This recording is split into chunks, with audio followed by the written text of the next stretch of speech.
মহান রব্বুল আলামিন কোরআনুল কারীমের মধ্যে ঘোষণা করেন,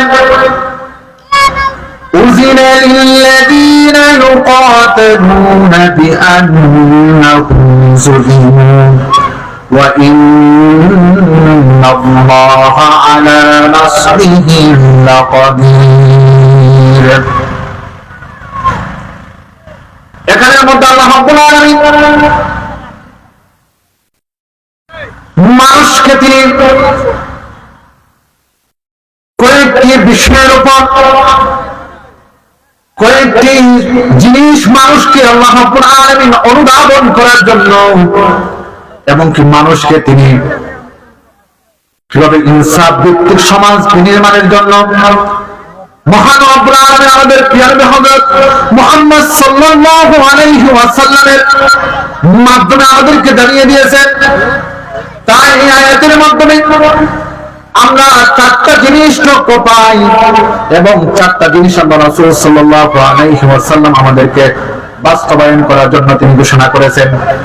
যে ব্যক্তি, যে ইমানদার, যে মুত্তাকি মুসলমান এই চারটা বিষয়ের উপর আমরা আখলাক জিন্দেগি অতিবাহিত করে তার জীবনটাকে আল্লাহর সামনে হাজির করতে পারবে, আল্লাহ রাব্বুল আলামিন এই চারটা বিষয় পালন করার কারণে তার সারা জীবনের গুনাহ খাতাগুলো তিনি maaf করে দেন। সুবহানাল্লাহ।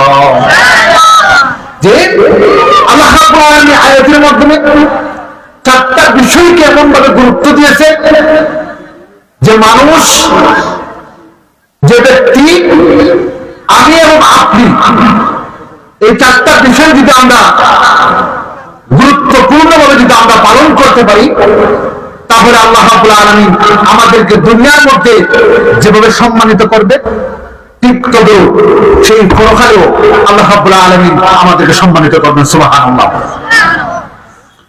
যখন আল্লাহ রাসূল সাল্লাল্লাহু আলাইহি ওয়াসাল্লাম তার নবুয়্যতি 40 বছরের পদার্পণ করলেন, আল্লাহ রাসূল সাল্লাল্লাহু আলাইহি ওয়াসাল্লাম মক্কার কাফেরদের কাছে, মুশরিকদের কাছে তিনি আল্লাহ রাব্বুল আলামিনের কাছ থেকে দাওয়াত দিয়ে আসছিলেন। সেই দাওয়াত মানুষের কাছে পৌঁছে দেওয়ার জন্য প্রাণপণ তিনি চেষ্টা করলেন এবং কি আল্লাহ রাসূল সাল্লাল্লাহু আলাইহি ওয়াসাল্লাম এই দিনের দাওয়াতের জন্য নিজের জীবনটাকে বিলিয়ে দেওয়ার জন্য তিনি প্রস্তুত ছিলেন। কিন্তু আল্লাহ রাব্বুল আলামিন তিনি অন্য কিছু পরিকল্পনা করেছিলেন। এই বিষয়গুলো যদি আমরা না জানি, না বুঝতে পারি, তাহলে আল্লাহ রাসূল সাল্লাল্লাহু আলাইহি ওয়াসাল্লাম কিভাবে আমাদের জন্য দ্বীন এবং ধর্মটাকে আমাদের জন্য নিয়োজিত করেছিলেন, কিভাবে আনছিলেন, এই বিষয়গুলো আমরা অকিবার না জানি তাহলে আমরা ধরা খেয়ে যাব। তাই আল্লাহ রাব্বুল আলামিন কোরআনের কারিমের মধ্যে ঘোষণা করেন, ইন্নাল্লাহা ইয়া'মুরু বিল আদলি ওয়াল ইহসানি ওয়া ইতা'i যিল কুরবা ওয়া ইয়ানহা আনিল ফাহশাই ওয়াল মুনকার।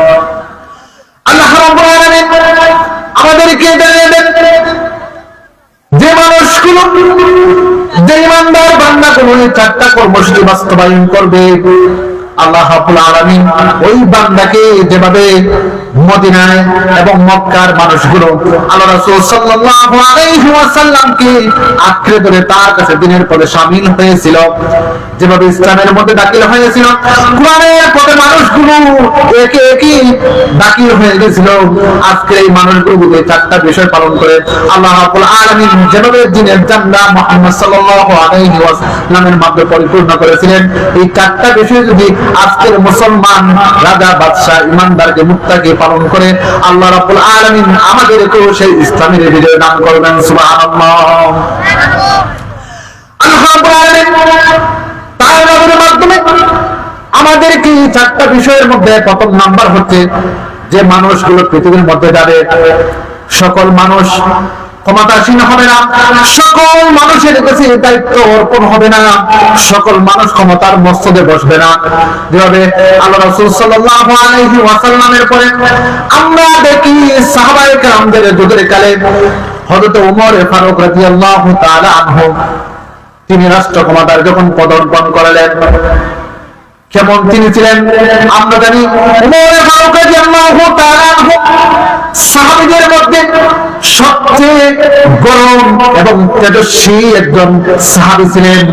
এই সাহাবীর আমরা যখন আল্লাহ রাসূল সাল্লাল্লাহু আলাইহি ওয়াসাল্লামের পরবর্তী সময় যখন তার হাতে দায়িত্ব অর্পণ হলো, তখন ওমর ফারুক রাদিয়াল্লাহু তাআলা আনহু তিনি যখন ক্ষমতার মস্তকে বসলেন, বসার পরে মানুষদেরকে তিনি প্রথম যে বিষয়টা তিনি মানুষদেরকে প্রতিষ্ঠিত করেছিলেন, সেই বিষয়টা প্রথমত ইনসাফ।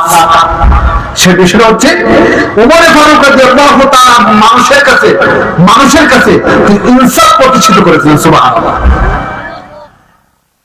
একদিন কোষাধ্যক্ষ রাষ্ট্রের কাজ কর্ম শেষ করার পরে যখন হিসাব নিকাশ বছরের পরে শেষ হয়ে গেল, বছর শেষ হওয়ার পরে যখন কোষাধ্যক্ষের দায়িত্ব ব্যক্তি ওমর ফারুক রাদিয়াল্লাহু তাআলা আনহুর কাছে সেই তার হিসাব নিকাশ করে পরিপূর্ণভাবে দিবে, তখন হিসাব শেষ করার পরে বাৎসরিক শেষ হওয়ার পরে হিজরি যে হিসাব নিকাশ এটা শেষ হওয়ার পরে যখন হিসাবটা তিনি ওমর ফারুক রাদিয়াল্লাহু তাআলা আনহুর কাছে তিনি জমা দিবেন, ওই সময় ওই দিন রাত্রে হিসাব নিকাশ করার পরে কোষাধ্যক্ষের মধ্যে 1 টাকা রয়ে পড়ল, 1 টাকা অতিরিক্ত থেকে গেল। টাকার পরে কোষাধ্যক্ষের দায়িত্ব ব্যক্তি যখন সন্ধ্যাবেলা রাত্রিবেলা রাস্তা দিয়ে হেঁটে যাচ্ছিল, হেঁটে যাওয়ার পরে তিনি লক্ষ্য করলেন ওমর ফারুক রাদিয়াল্লাহু তাআলা আনহুর ছেলে ওই দিকে রাস্তা দিয়ে হেঁটে যাচ্ছে। হেঁটে যাওয়ার পরে তিনি তাকে কোষাধ্যক্ষ ওই ব্যক্তিটাকে আনলেন, আনার পরে বললেন আগামীকাল সকাল সূর্যোদয়ের পরে ফজরের নামাজের পরে এই বছরের সমস্ত হিসাব নিকাশ গুলো আমি তোমার বাবার কাছে জমা করে দেব। ওমর ফারুক রাদিয়াল্লাহু তাআলা আনহুর কাছে যখন আমি হিসাবটা জমা দিয়ে দেব, তখন আমার কাছে যত অবশিষ্ট টাকাগুলো রয়েছে এই হিসাবের টাকা থেকে 1 টাকা আমার কাছে অতিরিক্ত রয়ে পড়েছে, এটা আমি দিতে আমার মনে নেই। তখন তিনি বললেন এখন কি করা যায়? আমি চিন্তা ফিকির করলাম আগামীকাল যেহেতু আমি আমার হিসাবটাকে ক্লোজ করে ফেলবো, আমি হিসাবটাকে দিয়ে ফেলবো, আমি চাচ্ছি যে তোমার কাছে এই আমার 1 টাকা রয়ে পড়ছিল বুকচিত 1 টাকা, ওই টাকাটা আমি তুমি ওমর ফারুক রাদিয়াল্লাহু তাআলা ছেলে হওয়ার কারণে আমি এই টাকাটা তোমার কাছে দিয়ে দিলাম, আমি এই টাকাটা তোমাকে আমি দিয়ে দিচ্ছি, তুমি তোমার যে কোনো কাজের মধ্যে ওই টাকা তুমি খরচ করে দিও। তখন ওই সময় যখন ওমর ফারুক রাদিয়াল্লাহু তাআলা আনহুর ছেলে সাথে যখন ওই ব্যক্তি কোষাধ্যক্ষের ব্যক্তি কথা বলতেছিল, তখন ওমর ফারুক রাদিয়াল্লাহু তাআলা আনহু তার কথাগুলো শুনে ফেললেন। শোনার পরে কোষাধ্যক্ষের যে ব্যক্তি ওই ব্যক্তিকে ডেকে আনলেন, বললেন তুমি আমার ছেলের সঙ্গে কি কথা বলছো? আমি রাস্তা দিয়ে হেঁটে যাওয়ার পরে কথাগুলো আমি শুনছি, বলো তো তুমি কি বলছো? বলেছো ওমর ফারুক রাদিয়াল্লাহু তাআলা খলিফাতুল মুসলিমিন আপনার কাছে কালকে আমি সমস্ত এই বছরের হিসাব আমি দিয়ে দেব। এখন আপনি আমার কাছে যে টাকাগুলো দিয়েছিলেন, যে আমানতগুলো আমার কাছে ছিল, এই আমানত থেকে 1 টাকা অতিরিক্ত আমার কাছে রয়ে পড়ছে, এই টাকাটা ব্যয় করার মতো আমি কোনো বিষয় পাই নাই বা কোনো কাজ পাই নাই, এই 1 টাকা রয়ে পড়ছে, ওই টাকাটা আমি আপনার ছেলেকে দিয়ে দিলাম। তখন ওই ব্যক্তি যখন বলে ফেলল ওমর ফারুক রাদিয়াল্লাহু তাআলা আনহু তিনি পরের দিন তিনি সূর্যোদয়ের আগে নামাজরত অবস্থায় হলেন। নামাজের পরে আল্লাহর কাছে ফরিয়াদ করলেন, মালিক আপনাকে আমি যদি সমস্ত দুনিয়ার হিসাব নিকাশ দান পরিপূর্ণ না দিতে পারি, আর 1 টাকা যদি আমার কাছে ধরা পড়ে যায়, তাহলে কাল কিয়ামতের ময়দানে মুসিবতের সময় মানুষের হক গুলো মারার কারণে, মানুষের কাছ থেকে টাকা খাওয়ার কারণে 1 টাকার হিসাব আমি দিতে পারবো না। তাই আমার সন্তানের কাছে এই কোষাধ্যক্ষের টাকাগুলো, এই রাষ্ট্রের টাকাগুলো যে ব্যক্তি দিয়েছে, আমি তার কাছে মাফ চাচ্ছি, মাবুদ আমাকে আপনি মাফ করে দেন, এবং রাষ্ট্রের যে কাজ থেকে কিয়ামত করা হয়েছে এই টাকাটাকেও আপনি আমাকে মাফ করে দেন। সুবহানাল্লাহ।